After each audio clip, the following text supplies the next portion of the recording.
دوستو، دنیا کا ایک شاہکار جو دنیا بھر میں لوگوں کے لیے حیرت کا باعث بنا ہوا ہے، جسے دنیا بھر سے لوگ ایک نظر دیکھنے کے لیے آتے ہیں، وہ ہے انڈیا کے شہر آگرہ میں موجود انسانی ہاتھوں سے تیار ہوا کرشمہ تاج محل۔ 40 ایکڑ پر محیط اور دور سے نورانی روشنی میں لپٹا یہ تاج محل یہاں دیکھنے والوں میں خوشیاں بانٹ رہا ہے، در حقیقت اپنے اندر ہزاروں غم چھپائے ہوئے ہے۔ آج کی اس ویڈیو میں ہم تاج محل سے جڑے چند دلچسپ مگر تلخ حقائق بتانے والے ہیں، تو ویڈیو کو ضرور انجوائے کیجیے گا۔ دوستو، تاج محل کو بنے ہوئے تقریباً 400 سال سے زائد کا عرصہ بیت چکا ہے، مگر اس عمارت کی قدر اور خوبصورتی آج بھی اسی طرح قائم ہے، اور اسی لیے اسے دنیا کا 7واں بڑا عجوبہ کہا جاتا ہے۔ تاج محل کی تعمیر میں تقریباً 20,000 سے زائد مزدوروں نے دن رات اپنا خون پسینہ بہایا، اور انہیں یہ مکمل کرنے میں 22 سال کا عرصہ لگا، تب جا کر یہ خوبصورت عمارت تعمیر ہوئی۔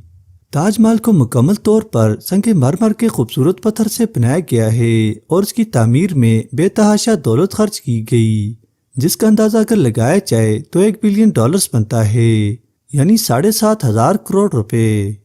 تاج محل کی تعمیر میں اس وقت کے تمام فن تعمیر کے ماہرین نے اپنی مہارت کا جادو جگایا، جس کی تعریف آج کے ماہر آرکیٹیکٹ بھی کرتے ہیں۔ اس عمارت کو اس طرح بنایا گیا ہے کہ اگر اسے مین گیٹ سے دیکھا جائے تو یہ عمارت بہت بڑی لگتی ہے، اور جیسے ہی آگے بڑھا جاتا ہے تو اس کا سائز کافی چھوٹا ہوتا جاتا ہے۔ ایک اور بات، اس عمارت کے گرد 4 مینار ہیں، جنہیں سیدھا نہیں بنایا گیا بلکہ ٹیڑھا بنایا گیا ہے۔ یہ مینار باہر کی جانب تھوڑا جھکے ہوئے ہیں۔ ان میناروں کو باہر کی جانب بنانے کا ایک ہی بڑا راز معلوم ہوتا ہے کہ جب اگر زلزلہ آئے تو یہ مینار اندر کی بجائے باہر کو گریں اور عمارت کو نقصان نہ پہنچائیں۔ دوستو، یہ بات ہے 1607 کی، جب بر صغیر پر مغل بادشاہ کا کنٹرول ہوا کرتا تھا، اور مغل بادشاہ کا ایک بیٹا جو اسے بہت عزیز تھا، اس کا نام شہاب الدین محمد خرم تھا، اور وہ 15 برس کا ہو چکا تھا۔ بادشاہ ہر سال کی طرح سے سونے چاندی سے تولتا تھا، پر اس بار بادشاہ نے اپنے بیٹے کی شادی اپنے وکیل کی بیٹی سے کرا دی، جس کا نام ممتاز تھا۔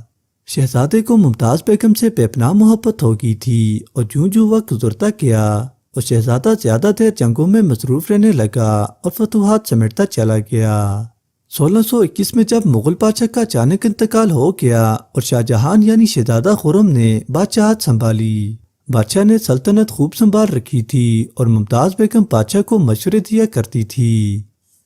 شاہ جہان کو جنگی حالات کا کافی سامنا کرنا پڑا، اور جب جنگ سے فتح ہو کر واپس آیا تو اسے بری خبر سنائی گئی کہ اس کی محبوب بیوی جو اس کے 14ویں بچے کی ماں بننے والی تھی، وفات پا چکی تھی۔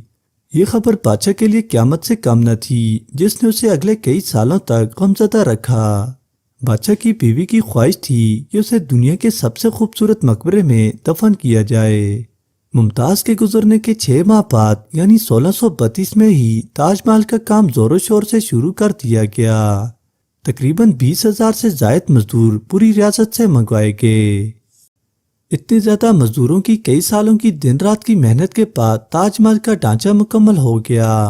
اب اس ڈھانچے کو سجانے کے لیے سنگ مرمر سے سجانے کا فیصلہ کیا گیا، اور یہ خاص قسم کا سنگ مرمر آگرہ سے 400 کلومیٹر دور راجستھان سے منگوایا گیا، کیونکہ یہاں پائے جانے والا مکرانہ ماربل دنیا کا بہترین ماربل مانا جاتا ہے۔ اس سنگ مرمر کو لانے کے لیے 1000 ہاتھیوں کی مدد لی گئی، جو کہ ہزاروں ٹن میں تھا۔